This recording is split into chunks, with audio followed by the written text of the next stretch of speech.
Hi everybody. Today we are going to be reviewing some present and past tenses, which we already know, right? But in this case, we are going to focus on active and passive forms of said tenses to talk about a biography, okay? What kind of information or how we can use the tenses to explain certain information of a person's biography, okay? Well, let's get started. First of all, a biography, as you may know, but just in case, is a piece of writing that tells facts, okay, information about someone's life, and it is obviously written by another person. It can be either of a famous person or of someone who you are very familiar with, okay? And how should we write a biography? As you know, a biography is written in a chronological order. That is to say, first we are going to start with the things that happened in the past. If we are talking about a person who was deceased, then probably we are just going to stick with the past tenses, right? If we are talking about a person who's still alive, then we are also going to include present tenses, and if we are talking about a person who has still some projects or things to go, we may even include some future tenses. Today, and for the matter of our unity, we are going to be discussing the past and the present forms that can be used for talking about the biography of a person's life. So the first tense, obviously, that we need to use is the simple past. And in simple past, we are going to put all the actions that started and were completed in the past. That is to say, an action that started and finished clearly in the past. For example, if you're talking about someone's biography, you can say he grew up in Montana with his grandparents. I mean, he started growing up since the day he was born, and he kept on growing up until he was an adult. Started, finished in the past. He grew up. Simple past. Okay?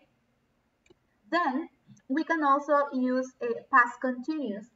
Past continuous are actions which are simultaneous. That is to say that they happen pretty much at the same time. Or even it could be that one action interrupts another one.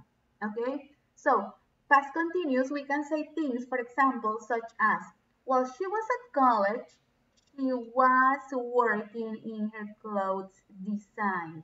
That is to say that both things, she being in college and she working on her clothes design, happened at the same time. Okay? As you remember, past continuous includes uh, the verb to be in past form and, of course, the verb in gerund form. Okay. Also, we can use the past perfect. Careful with the past perfect. A lot of us have some trouble using it. Past perfect is used when the action that I am talking about happened before another action in the past. Es decir, the past of the past.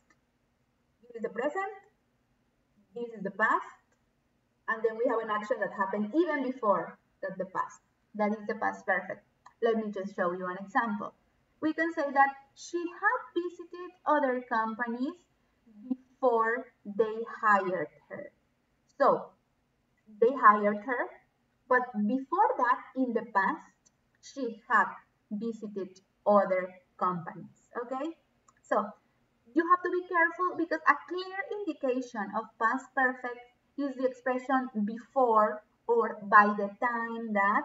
Those expressions are usually clues to let me know that I need to use a past perfect. So whether you are filling in an exercise with the correct tense or you are writing your own biography, you need to keep in mind that if you want to use past perfect, those expressions before, by the time, or something like that, they can be indicators that you need a past perfect verb. Also, if we are talking about the life of a person who's still alive, who's still doing things, who's still like affecting the world, we can also use present perfect. Because the present perfect refers, as you remember, to actions which started in the past but are still happening or affecting the present. So, for example, we can say from a designer that many companies have tried to buy his designs. Okay, they started in the past, maybe the first company made an offer 10 years ago, but nowadays they are still trying. I mean, the offers keep coming. So, starting in the past and continuing in the present, and we don't know if it's going to stop. So, we use present perfect. Many companies have tried to buy his design. Okay, so those are pretty much the tenses that we are going to use when we are writing a biography. But now, how about the form? And this, I put a warning sign. Careful, because in some occasions we will need to use a passive voice. So if you don't remember what the passive voice is, I'll quickly tell you. Passive voice is when we are not as interested as in who did the action, but in who or what received it or was affected by the action. Okay? So, for example, if you are talking about someone's company, someone's design, someone's CD, someone's book, those objects are not very likely to do any actions by themselves because they are things, but they can be the receivers of the action. So, for example, if my subject is the company and I want to use the verb found, not from the verb find, but the verb found in infinitive to found something. In this case, I mean, the company didn't found anything. The company didn't do anything because it's a company, because it's something that is not, alive. But the company was the one that received the action. So we use passive voice. How do we use passive voice? I need a verb to be and I need the verb in past participle. So, for example, in this case, we can say that the company was founded in 1999, for example. Okay? So, careful with passive voice because, as you may remember, passive voice can be conjugated in any tense that it is needed. In this case, take a look at our passive voice sentence. Can you tell me in which tense this is conjugated? How do I know what is the tense? Excellent, because of the verb to be. The verb to be is going to tell me what the tense is. Or if I am creating the sentence, I need to put the verb to be in the correct tense. So in this case, because we are talking about something that happened in the past and it was finished in the past, I use simple past. The company was founded in 1999.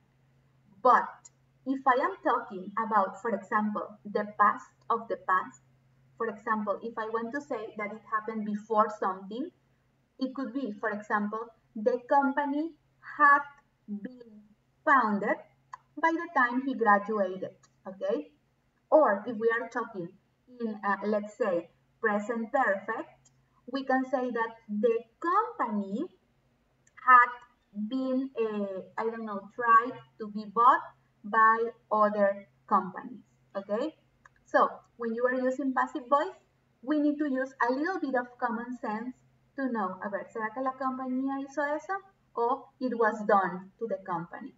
And that is how we are going to decide if we need to use passive voice or if we need to continue using active voice. Remember, of course, that passive voice sounds very much more advanced, and in some occasions there are times in which it is necessary to use a passive voice instead of simple. Okay, so now it's your turn to try, answer the exercise, and let me know if I can help you guys with anything. Bye.